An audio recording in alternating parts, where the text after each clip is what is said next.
Hey everybody, welcome back to Great Northwest Weaponry. This is Thomas, and today we are taking a look at the Schmidt-Rubin K11, or Carbiner Model 1911. This is a piece that I've been excited to show you guys for a little while. I acquired it from friend of the channel, Matt, as with Enfield that we looked at a while back. It's a really cool piece.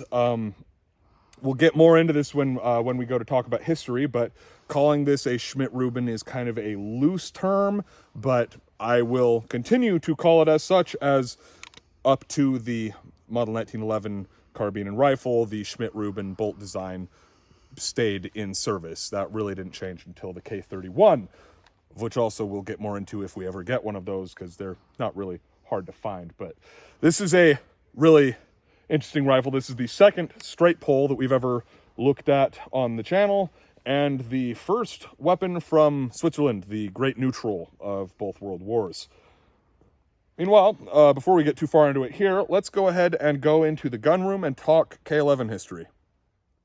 To properly cover the history of the Schmidt-Rubin K11, we're going to be reaching quite a ways back in history, almost 140 years in fact, to 1882, when a certain Edward Rubin, I'm assuming that's how you say his name, but we're going to be throwing around a few Swiss names, and if I mangle pronunciations, I apologize. Generally, it's going to be pretty close to a German pronunciation. They do, in fact, speak German in Switzerland, so I shouldn't have too much of an issue with it. I can speak German like a kindergartner almost.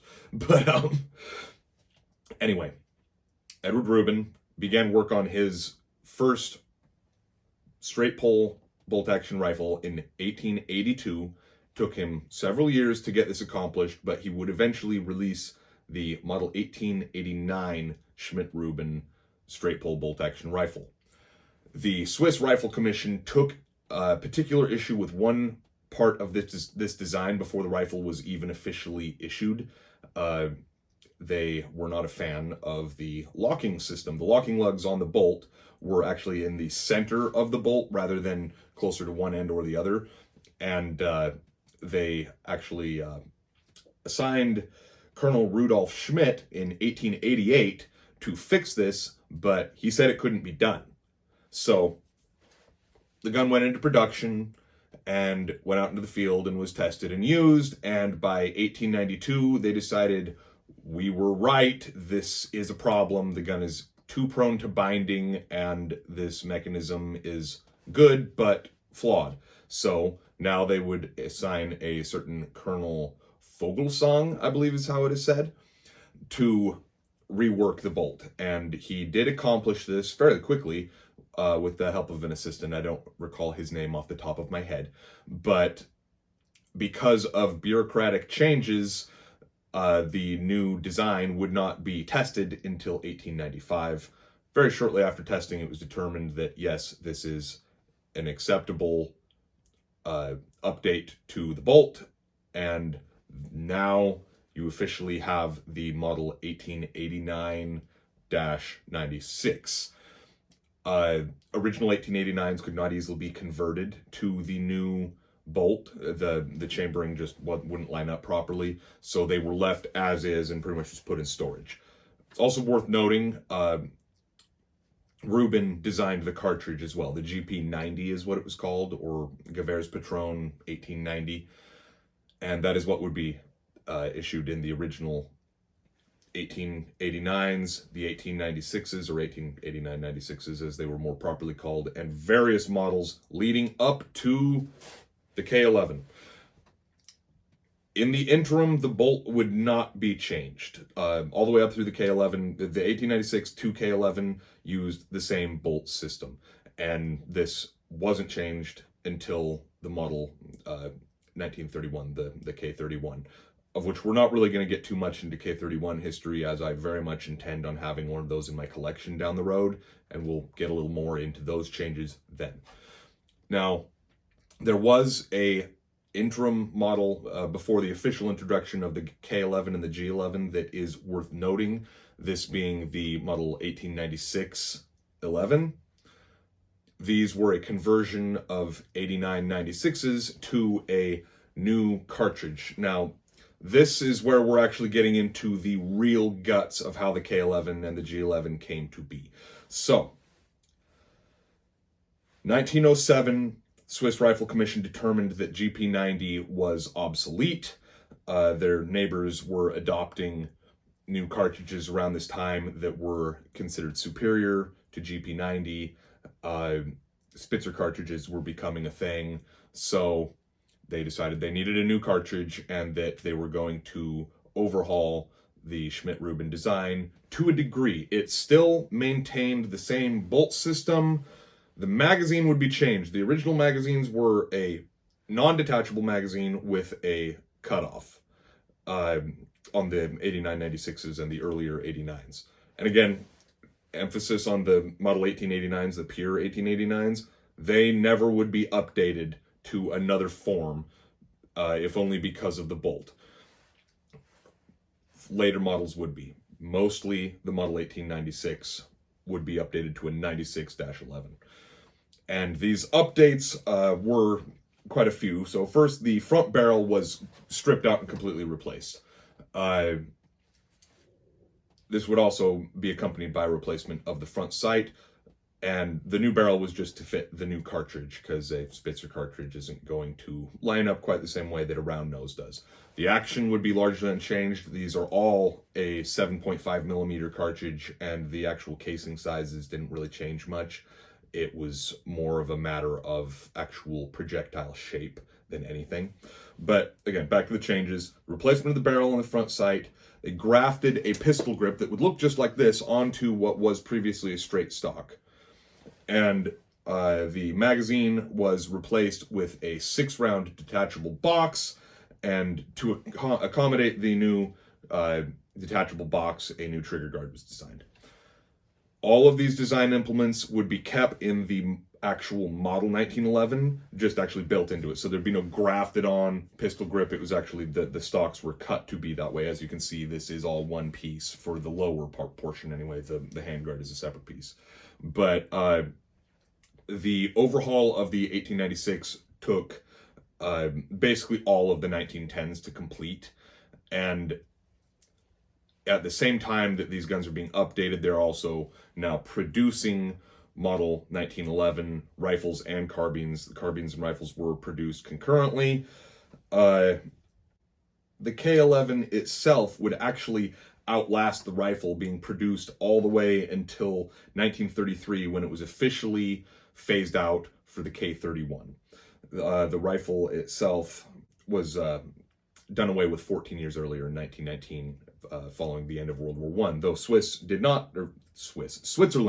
did not actually get involved in World War I. Most people are aware that Switzerland was practiced armed neutrality through both world wars, and it worked for them, unlike a poor, sad Belgium, who tried to be armed neutral and just kept on getting invaded left, right, and center, along with a number of other countries. But Switzerland managed to pull it off, and they had a large standing army and some very fine firearms. The Model 1911 in particular is a exceptionally well-built gun. Everything, the fit and finish is just gorgeous from one end to the other. Little over 185,000 of the K11 would be produced, and in the later years they actually tried an experiment with making a heavier barrel to compensate for a accuracy discrepancy between the K11 and the G11. The K11 was roundly considered to be far less accurate than the G11, but the G11 was ridiculously long. And this really was the impetus for the K31 design. They implemented a number of things that they wanted to change. They kept the same cartridge, but the bolt was completely overhauled. The barrel was made to be heavier, and it was just all around meant to be a standard carbine for everyone to use, something that that would improve upon the shortcomings of the K11 while maintaining the accuracy of the G11. But again, I keep on bringing up the K31 in this story, and really we're done with the K11 story at this point. So before I just keep going down the rabbit hole that is the G11, the K11 was meant to replace all previous carbine models. There were several models of carbine and alternate rifle models between that were released between the Model 1896 and the 9611. And the K11 was meant to be a universal replacement for that. It wound up being the standard, as it would, as I'd already said, outlast the rifle by over a decade. But it's a really interesting piece. I've been meaning to get something Swiss in my collection for a long time. I would like to have a Model 1896, and I would love to have a K31 in my collection. I'd love to have a Swiss Ordnance revolver and a Swiss Luger. There's a number of very interesting Swiss arms, and every single one of them, so far as I can tell, is just made to an extremely high standard. They were very, very picky about the fit and finish of their firearms, and it shows. Now, I think it's about time we go to the tabletop. Got a couple of interesting markings to look at, and bolt extraction, and just the look of the bolt on this thing is strange. There's only a couple markings on the K11 that we're going to be really paying attention to here, at least for now. Big one, you see the little cross just past the tip of my finger there. That is going to be marked pretty much all over anything Swiss you're ever going to find. That is your military acceptance stamp. You see there's one on the bottom of the magazine here. And this gun is, you got one there and there. They seem to be pretty much on every part of the gun. There's even a cartouche right there, crossed within a shield. So, a couple of things. For one, most of these that you're going to see in the United States are going to be import marked. This one, so far as I can tell, is not. It's usually going to be very plain. I've seen them over here. I've seen them along the side there. Sometimes they're on the barrel underneath the handguard, but I've removed the handguard and there's not one. So, to the best of what I can tell, this gun is match numbered from one end to the other, and there is no import mark. Now, a couple things that you can quickly take down for cleaning purposes. For one, this box magazine does detach with that button right there, that little lever. For loading, it would not be intended to be detached. This is much like a Enfield magazine detachment, where this is for cleaning purposes only, though it's easy enough to detach. It would probably have been smarter if they'd just made that an integral part of the gun. But bolt extraction, you pull the bolt back, and then pull down this lever right here, and then extract the rest of the way. Now you can see this is a very overcomplicated looking bolt. Again, you've got your Swiss crosses on almost every individual part of this bolt, if not literally every single part. I mean, you got one on the cocking piece, you got one on each part of the bolt body, as well as the guide. This is a very complicated bolt system. These were expensive to make and very time consuming. It's very interesting though. It's pretty much unlike anything else I've ever seen. And again, this is something that would be simplified a little bit when they went into the K31, was the bolt design.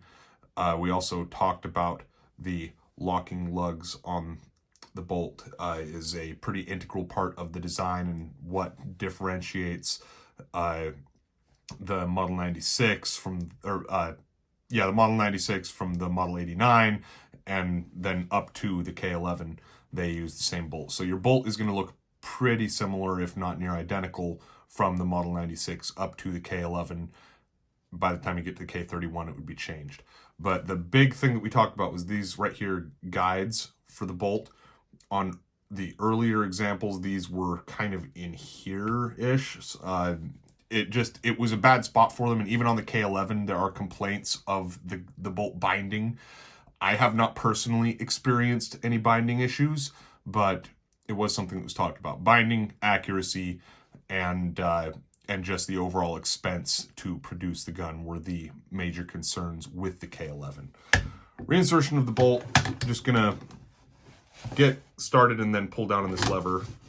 Once you get in a little bit, it should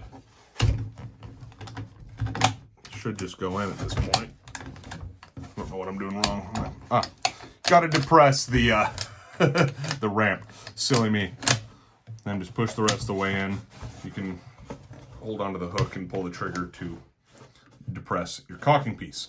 One more thing we're going to look at before we go back out to shoot is the, I guess you'd call this a clip. It's weird, kind of a cheesy design actually. It's literally cardboard and tin. When you get one of these, if you get one that's unissued, of which most of them that you're going to find are unissued, it's going to have a wooden plug in this part right here. You're going to have to pry that free because the bullets will not fit with that plug in place. When you fully load this and these hold 6 rounds, you're going to want to pinch these little wings here closed just to keep your cartridges from falling out the bottom of the clip. So that really is, it's easy. You can pretty much figure this out on your own. I mean, when you go to stick a bullet in, you'll realize, oh, hey, it doesn't fit because that piece of wood there. That's just so that these would hold their shape during shipment. So you can remove that, and then from there, you're good to load it and use it. Speaking of, we got another clip loaded, so let's go back out to the range and put another magazine through the K11. Loading the K11 is kind of peculiar. You've got 6-round charger clip that's this weird cardboard and tin thing. I showed you kind of the tricks of loading it when we were on the tabletop, but it's just really bizarre. So your straight pull, so just grab the handle and pull straight out. This thing sits like so, and then you just push all the way through. I'm going to stick this in my pocket so we don't lose it. I have exactly 2 of them. From there, you're just straight pull, or just push straight in. Your safety is this key right here, so that is safe. That is fire, and this is ready to go. So we've got 6 shots. Let's see if I can do a little bit better than I did at the beginning of the video. I only think I hit 2 on the first go around.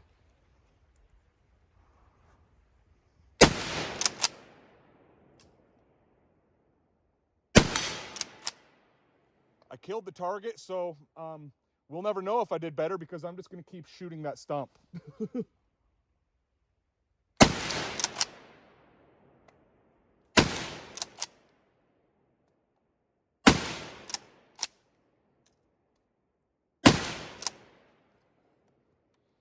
All right. You can drop this ring cocking mechanism by putting your thumb in and then pulling the trigger and just slowly letting it go down with your thumb.